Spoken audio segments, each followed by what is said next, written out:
สบายดีเนาะสบายดีหมู่เพื่อนสุคนเนาะมื้อนี้เฮาสิพาทุกคนมาแต่งเพลงผ่าน AI หรือว่าเฮ็ดเพลงผ่าน AI นั่นเองเนาะสำหรับคนที่ว่าอยากเฮ็ดเพลงเนาะผ่านเวอร์ชันที่ว่าฟรีนั่นเองเนาะเฮาสิมาพาทุกคนมาเฮ็ดเลยว่าการเฮ็ดเพลงผ่าน AI นั่นมันสิเจ๋งส่ำใดนั่นเองเนาะขั้นตอนแรกเฮาก็บ่ว่าเฮาสิเฮ็ดในมือถือหรือว่าในคอมเนาะอันนี้ข้าพเจ้าแนะนำวิธีเฮ็ดอยู่ในคอมเนาะเฮ็ดเพลงเนาะข้าพเจ้าเข้าเว็บเบราว์เซอร์ได้ก็ได้เนาะหลังจากนั้นเฮาก็พิมพ์คำว่าwww นี่เนาะ chatgpt.com นี่เนาะหลังจากนั้นมันจะมาหน้าให้เฮาเสิร์ชอยู่นี่เนาะเสิร์ชแล้วคือตัวอย่างนั้นนี้ข้าพเจ้าสิให้มันแต่งเพลงว่าแต่งเพลงฮักเขาครั้งเดียวเนาะเป็นเพลงภาษาไทยเนาะหักเขาครั้งเดียวเนาะพิมพ์ตัวนี้เนาะแต่งเพลงหักเขาครั้งเดียวเนาะแต่งเพลงทำพิมพ์ชั้นขาชั้นส่วนสุดแบบนี้เนาะพิมพ์แบบแต่งเพลงหักเขาครั้งเดียวหลังจากนั้นก็เซิร์ชเนาะเซิร์ชอยู่ในปุ่มนี้เนาะเราเซิร์ชอยู่ในปุ่มนี้แล้วมันจะครีเอทมาให้เราเนาะแบบนี้เนาะนี่เนาะมันครีเอทให้เราเรียบร้อยแล้วเนาะตัวนี้มันจะเป็นเนื้อเพลงเลยนี่เนาะเนื้อเพลงหลังจากนั้นเฮาก็ได้เพลงแล้วเนื้อเพลงแล้วนี่เนาะหลังจากนั้นเฮาก็ก๊อปเอาเนาะก๊อปเอาเพลงตัวนี้เนาะนี่เฮาก๊อปเอาเนื้อเพลงนี่เนาะหาเข้าขาวเดียวนี่เนาะเฮาก็ก๊อปปี้เนาะก๊อปปี้แล้วเฮาก็มาที่แอปAI ตัวนี้เนาะนี่ AI นี่เฮาพิมพ์คำว่า www.suno.com นี่เนาะแล้วเฮาก็มาที่หน้าโฮมมันจะเข้ามาทำมิดมันจะเป็นหน้าแบบนี้เนาะเป็นหน้าแบบนี้แล้วเฮามาหน้า create เนาะถ้าใครยังบ่ทันลงทะเบียนเนาะลงทะเบียนเข้าสมัครการนำใช้ของแอปนะของ AI ตัวนี้เนาะ Suno นี่เนาะโปรแกรมตัวนี้เนาะเฮาก็ลงทะเบียนก่อนเนาะหลังจากนั้นเฮาก็มาหน้า create นี่เนาะมาหน้า create แล้วเฮาก็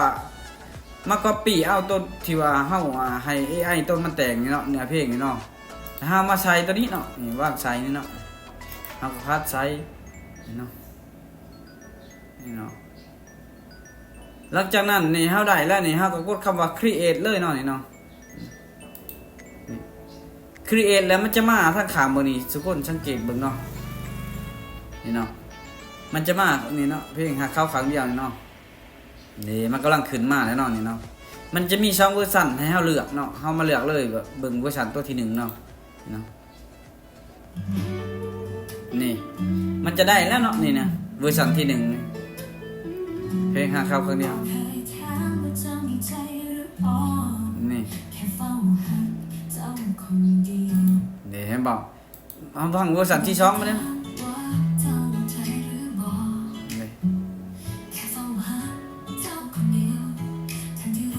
ว่าเฮาเลือกเอาว่าเวอร์ชันใดม่วนเนาะหลังจากนั้นเฮาก็มาสิว่าข้าพเจ้าสิเอาเวอร์ชันตัวที่1เนาะเฮาบันทึกไว้เนาะเฮาแต่งเรียบร้อยแล้วมันเฮ็ดเพลงเป็นเรียบร้อยแล้วเฮาก็เลือก3จุดไขปานเนาะหลังจากนั้นเฮาก็เลือกดาวน์โหลดเนาะเฮาก็เลือกออดิโอเนาะมันกำลังประมวลผลเนาะเพราะว่าเน็ตเฮาจึงมันก็ช้าหน่อยนึงเนาะนี่เนาะเลือกดาวน์โหลดเลือกออดิโอนี่เนาะ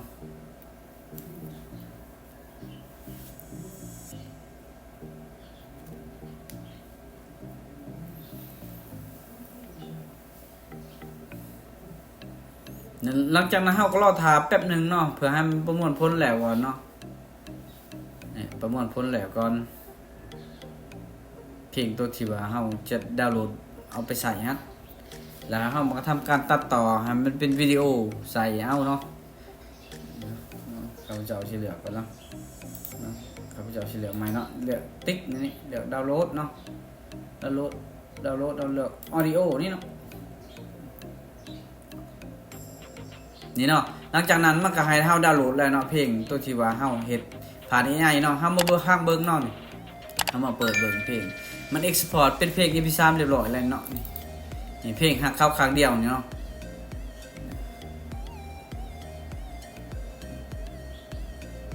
จะพังเบิ่งไว้เนาะ นี่เนาะโอเคเลยเนาะเพลงเฮาก็ได้เพลงแล้วเพลงอ่าสำหรับเฮาสิเอาลงช่อง YouTube หรือว่าเอาลงไซต์ก็ได้เนาะ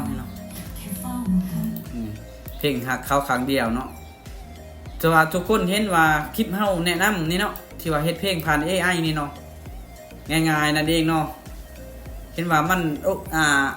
สำคัญเนาะเฮาก็ฝากทุกคนกดไลค์กดแชร์กดติดตามช่องของเฮาหน่อยเด้อเนาะเพื่อเป็นกำลังใจในการเฮ็ดคลิปนั่นเองเนาะสำหรับคนที่ว่าหักมักในการเฮ็ดเพลงเนาะลองเฮ็ดวิธีนี้ลองเบิ่งเนาะบ่ว่าในมือถือหรือคอมเนาะเฮ็ดตามขั้นตอนนี้แม่นจะได้แน่นอนบ่เข้าใจบ่ไหนถามได้เนาะเข้าใจเจอกันใหม่ EP หน้าเนาะ